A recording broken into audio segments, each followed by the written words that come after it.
Hello my dear students, welcome. I am Naveen Jain, your mathematics faculty. और आज के इस वीडियो में हम डिस्कस करने वाले हैं चैप्टर नंबर 6 ट्रायंगल का लेक्चर नंबर 2। प्रीवियस वीडियो में हमने कॉन्ग्रुएंट फिगर्स और सिमिलर फिगर्स का कॉन्सेप्ट डिस्कस किया था। आज के इस वीडियो में जो हम टॉपिक डिस्कस करने वाले हैं वो है बेसिक प्रोपोर्शनलिटी थ्योरम और उसका प्रूफ। और जो सेकंड टॉपिक ऑफ डिस्कशन है वो है converse of basic proportionality theorem और उसका प्रूफ। तो चलिए शुरुआत करते हैं सबसे पहले फर्स्ट थ्योरम जो कि है बेसिक प्रोपोर्शनलिटी थ्योरम। इस थ्योरम का स्टेटमेंट है if a line parallel to a side of a triangle intersects other side in two distinct point then the other sides are divided in the same ratio by it। सबसे पहले इसको समझने की कोशिश करते हैं ये क्या कहना चाह रहा है। यहां पर हमें कहा गया है सबसे पहले if a line parallel to a side of a triangle, तो हमें एक ट्राइंगल चाहिए। तो हमने सबसे पहले एक ट्राइंगल लिया, ट्राइंगल ए बी सी।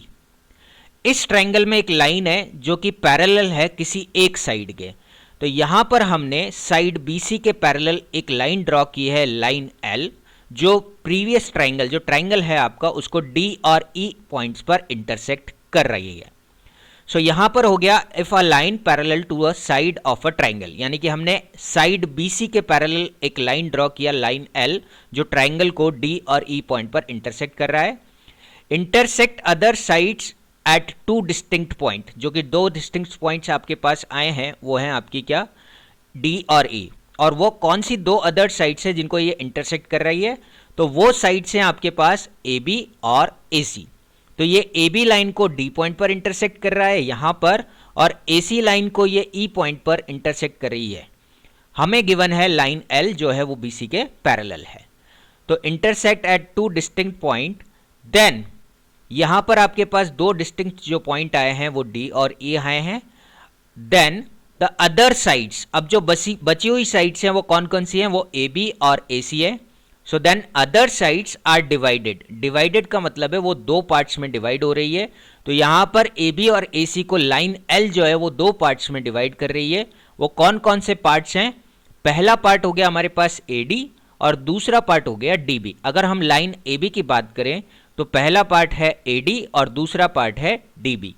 उसी तरीके से लाइन AC की अगर हम बात करें तो उसके अंदर जो दो पार्ट्स हैं वो है AE और EC। तो यहां से थ्योरम के अकॉर्डिंग AD अपॉन DB और AE अपॉन EC इनका जो रेशियो है, इन द सेम रेशियो का मतलब ये हो गया कि AD अपॉन DB और AE अपॉन EC का जो रेशियो है वो क्या होगा, इक्वल होगा। सो थ्योरम के स्टेटमेंट के according if a line parallel to the sides of a triangle intersect other side in the two distinct point then the other sides are divided in the same ratio by it. ये हमें prove करना है। अब इसका proof देखते हैं।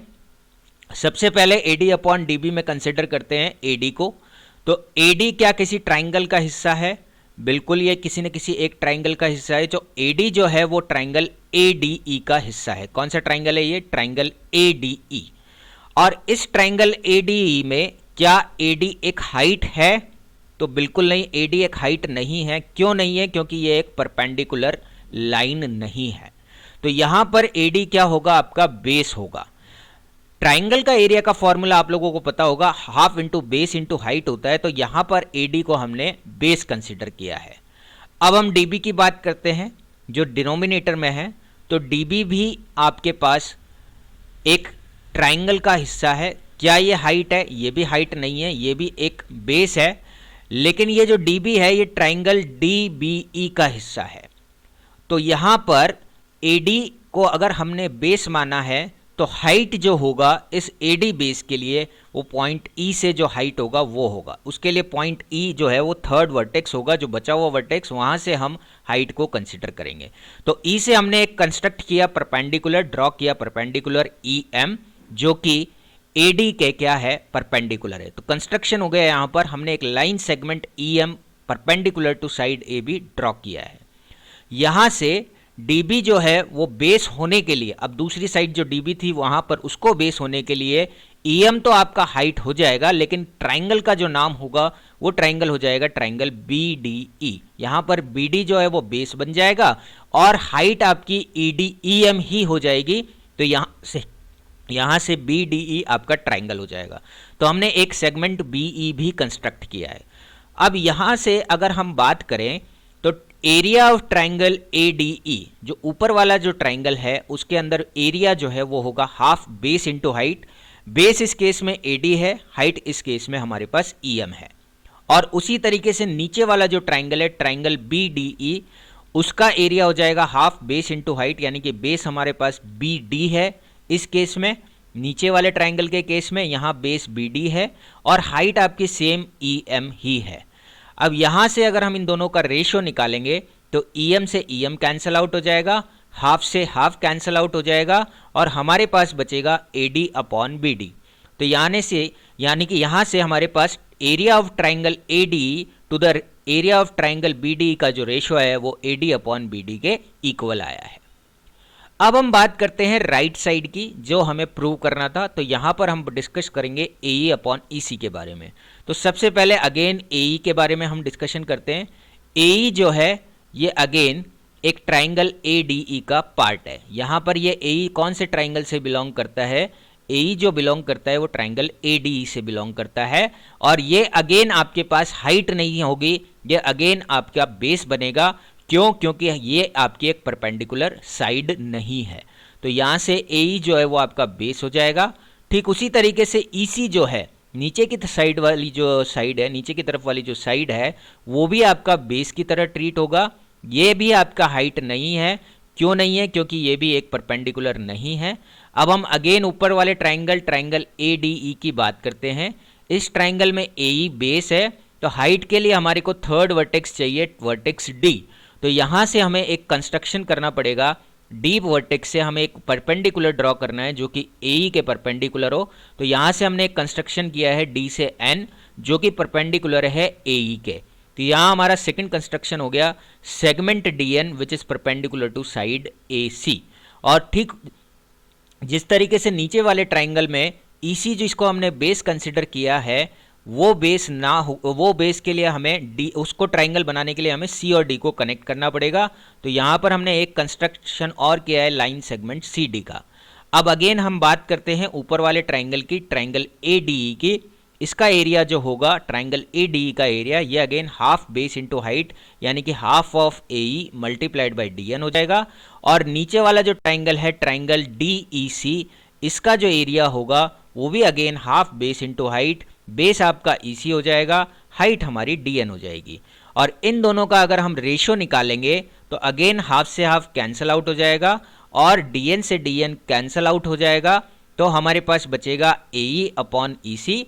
सो area of triangle A D E to the area of triangle C D E is equal to A E upon E C. This is your equation number 2। अब यहाँ से अगर हम बात करें इक्वेशन 1 और इक्वेशन 2 में, तो इक्वेशन 1 में न्यूमरेटर दोनों का, इक्वेशन 1 में न्यूमरेटर जो है वो है area of triangle A D E और इक्वेशन 2 में भी area of triangle A D ही है। तो यानी कि न्यूमरेटर दोनों ही इक्वेशंस का सेम है। केवल हमें जो इनको इक्वेट करने के लिए, अगर हमें A D upon D B को ए ई अपॉन ई सी के इक्वल करना है तो हमें इनका डिनोमिनेटर इक्वल करना है, यानी कि area of triangle B D E जो है वो area of triangle C D E के होना चाहिए। अगर ये पॉसिबल है तो फिर हम कह सकते हैं कि ये दोनों जो रेशोज हैं A D upon B D, ये भी किसके इक्वल हो जाएगा? ए ई अपॉन ई सी के इक्वल हो जाएगा। तो अब डिस्कस करते हैं area of triangle B D E और सी डी ई के बारे में। यहाँ पर लेफ्ट हैंड साइड को प्रूव करने के लिए हमें area of triangle B D E और डी ई सी को आपको इक्वल प्रूव करना है। तो इसके लिए हमारे पास ये जो दोनों ट्राइंगल हमने देख रहे हैं ये सेम बेस डी के ऊपर लाए कर रहे हैं और दो पैरेलल लाइंस के बीच में, इन दोनों का बेस जो है वो डी हो जाएगा और पैरेलल लाइन एल और बी सी के बीच में ही ये दोनों ट्राइंगल लाए कर रहे हैं।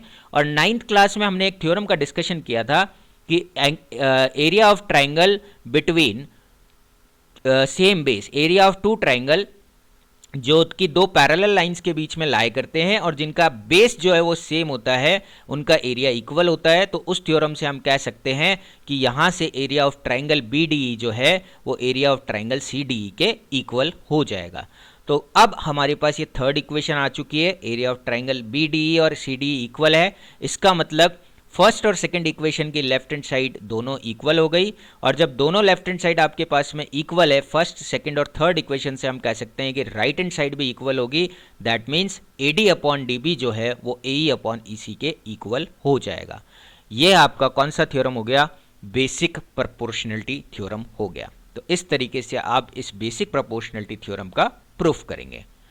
उसके बाद नेक्स्ट थ्योरम, इसी थ्योरम को आप कैसे अप्लाई करेंगे किसी भी ट्राइंगल में। तो हमने एक ट्राइंगल लिया है, ट्राइंगल DEF, जिसमें XY जो लाइन है वो EF के पैरेलल लाइन है।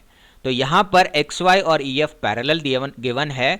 तो इस ट्राइंगल DEF में अगर लाइन XY साइड EF के पैरेलल है तो यहाँ से dx अपॉन XE, जो लेफ्ट साइड वाली जो साइड है साइड DE, इसका जो दो पार्ट हुआ है वो हुआ है dx और XE। तो dx और XE का जो रेशो होगा वो dy और yf के रेशो के इक्वल आएगा। और ठीक उसी तरीके से अगर हम एक और फिगर डिस्कस करें, मैंने यहाँ पर ट्राइंगल लिया है ट्राइंगल PQR, और यहाँ पर अब लाइन MT जो है वो PR के पैरेलल है। तो इस केस में जो QP लाइन है वो दो पार्ट्स में डिवाइड हुई है, QM और MP में, यानी कि QM और MP का जो रेशो होगा वो QT और TR के रेशो के QT अपॉन TR के इक्वल होगा। ये बेसिक प्रोपोर्शनलिटी थ्योरम से हमने इसको अप्लाई किया है। शॉर्ट फॉर्म में बेसिक प्रोपोर्शनलिटी थ्योरम को BPT लिखा जाता है। आगे बात करते हैं अब हम converse of basic proportionality theorem की। Converse of basic proportionality theorem का स्टेटमेंट है, if a line divides two side of a triangle in the same ratio then the line is parallel to the third side. यहाँ पर एक triangle में दो sides को एक लाइन डिवाइड कर रही है। तो हमने एक ट्राइंगल लिया, ट्राइंगल ABC, उस पर हमने एक लाइन ड्रॉ की है, लाइन L, जो इसको दो पॉइंट D और E पर इंटरसेक्ट कर रही है। और यहाँ पर ये जो है ये दो साइड्स AB साइड और AC साइड्स को दो पार्ट में डिवाइड कर रही है। तो यहाँ से इनको ये सेम रेशियो में डिवाइड कर रही है, ये हमें गिवन है। तो गिवन हो गया हमारे पास साइड AD अपॉन DB का जो रेशियो है, AD अपॉन DB का जो रेशियो है वो AE अपॉन EC के इक्वल होगा। और हमें प्रूव करना है कि ये लाइन जो है, लाइन L जो है वो BC के पैरेलल होगी, थर्ड साइड के क्या होगी? पैरेलल, क्योंकि जो बची हुई साइड है वो BC है। तो हमें प्रूव करना है कि लाइन L जो है वो BC साइड के क्या होगी? पैरेलल होगी। तो इसको प्रूव करने के लिए हम एक कंस्ट्रक्शन करते हैं, हम एक लाइन ड्रॉ करते हैं DE डैश, जो कि BC के पैरेलल है। हमने यहाँ पर बेसिक प्रोपोर्शनलिटी थ्योरम पढ़ ली है, तो हमने क्या किया, यहाँ D पॉइंट से एक लाइन कंस्ट्रक्ट की DE डैश, जो कि BC के पैरेलल है। हमने ये अज्यूम किया है कि DE डैश BC के पैरेलल है, क्योंकि हमें ये नहीं गिवन है कि DE जो है वो BC के पैरेलल है, वो चीज़ हमें प्रूव करनी है। तो यहाँ से DE डैश हमने BC के पैरेलल प्रूव की। तो बेसिक प्रोपोर्शनलिटी थ्योरम से ट्राइंगल ABC में हम कह सकते हैं कि AD अपॉन DB जो है वो AE dash upon E dash C के इक्वल होगा। क्यों होगा? बेसिक प्रोपोर्शनलिटी थ्योरम से। तो AD अपॉन DB को हमने AE dash upon E dash C के इक्वल किया। अब हमें गिवन है कि AD अपॉन DB जो है वो AE अपॉन EC के इक्वल भी है, हमें ये गिवन है। तो यहाँ से ये सेकंड इक्वेशन हो गई। तो फर्स्ट और सेकंड इक्वेशन का लेफ्ट और राइट साइड इक्वल है, लेफ्ट साइड इक्वल है, दैट मीन्स आपका राइट हैंड साइड जो AE dash upon E dash C है वो AE अपॉन EC के इक्वल होगा। और ये इक्वल होने के लिए आपका तभी पॉसिबल है जब E और E डैश जो पॉइंट है वो दोनों एक ही हो, यानी कि इसका मतलब जो DE डैश लाइन है वही लाइन कौन सी है? DE है। इसका मतलब जो पैरेलल लाइन हो गई वो DE हो गई, ना कि DE डैश। तो ये लेफ्ट साइड सिंस यहाँ पर इक्वल है, इसीलिए राइट साइड को इक्वेट करने के लिए हमारे पास ये कंडीशन तभी पॉसिबल होगी जब E और E डैश जो दोनों पॉइंट होंगे वो कोइंसाइड होंगे। इसका मतलब ये हो गया कि लाइन L जो है वो BC के पैरेलल हो गया। ये आपका कन्वर्स ऑफ BPT थ्योरम का प्रूफ हो गया। इस तरीके से आप BPT और कन्वर्स ऑफ BPT थ्योरम का प्रूफ करेंगे। आई होप आपको ये थ्योरम का जो प्रूफ है ये समझ आ गया होगा। Thank you so much for watching the video. Have a great day.